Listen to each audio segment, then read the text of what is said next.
بسم اللہ الرحمن الرحیم۔ السلام علیکم ناظرین، آپ دیکھ رہے ہیں میرا ڈیجیٹل چینل اسلام کی فتح۔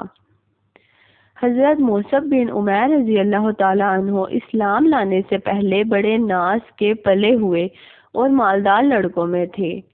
ان کے باپ ان کے لیے 200 درہم کا ایک جوڑا خرید کر پہناتے تھے۔ نوعمر تھے، بہت زیادہ ناز و نعمت میں پرورش پاتے تھے۔ اسلام کے شروع ہی زمانے میں گھر والوں سے چھپ کر مسلمان ہو گئے اور اسی حالت میں رہتے۔ کسی نے ان کے گھر والوں کو بھی خبر کر دی، انہوں نے ان کو باندھ کر قید کر دیا۔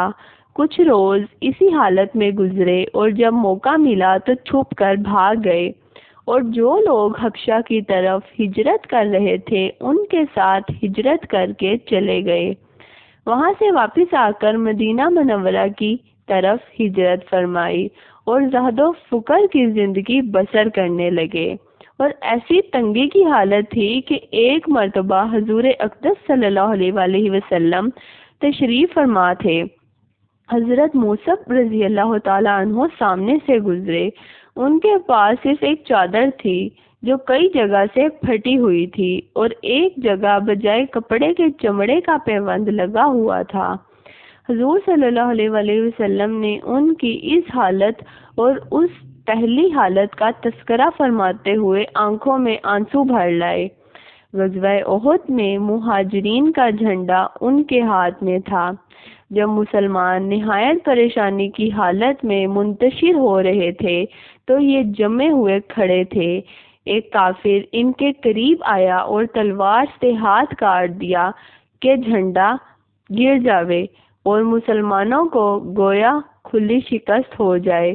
انہوں نے فوراً دوسرے ہاتھ میں لے لیا، اس نے دوسرے ہاتھ کو بھی کاٹ ڈالا۔ انہوں نے دونوں بازوؤں کو جوڑ کر سینے سے جھنڈے کو چمٹا لیا کہ گرے نہیں۔ اس نے ان کے تیر مارا جس سے شہید ہو گئے، مگر زندگی میں جھنڈے کو نہ گرنے دیا۔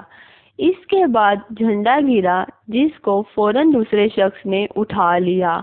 جب ان کو دفن کرنے کی نوبت آئی تو صرف ایک چادر ان کے پاس تھی جو پورے بدن پر نہیں آتی تھی۔ اگر سر کی طرف سے ڈھانکا جاتا تو پاؤں کھل جاتے اور پاؤں کی طرف کی جاتی تو سر کھل جاتا۔ حضور صلی اللہ علیہ وآلہ وسلم نے ارشاد فرمایا کہ چادر کو سر کی جانب کر دیا جائے اور پاؤں پر اس خر کے پتے ڈال دیے جائیں۔ یہ آخری زندگی ہے اس نازک اور نازوں سے پلے ہوئے کی جو 200 درہم کا جوڑا پہنتا تھا کہ آج اس کو کفن کی ایک چادر بھی پوری نہیں ملتی، اور اس پر ہمت یہ کہ زندگی میں جھنڈا نہ گرنے دیا۔ دونوں ہاتھ کٹ گئے پھر بھی اس کو نہ چھوڑا۔ بڑے نازوں کے پلے ہوئے تھے، مگر ایمان ان لوگوں کے دلوں میں کچھ اس طرح سے جمتا تھا کہ پھر وہ اپنے سوا کسی چیز کا بھی نہ چھوڑتا تھا۔ روپیہ، پیسہ، راحت، آرام ہر قسم کی چیز سے ہٹا کر اپنے میں لگا لیتا تھا۔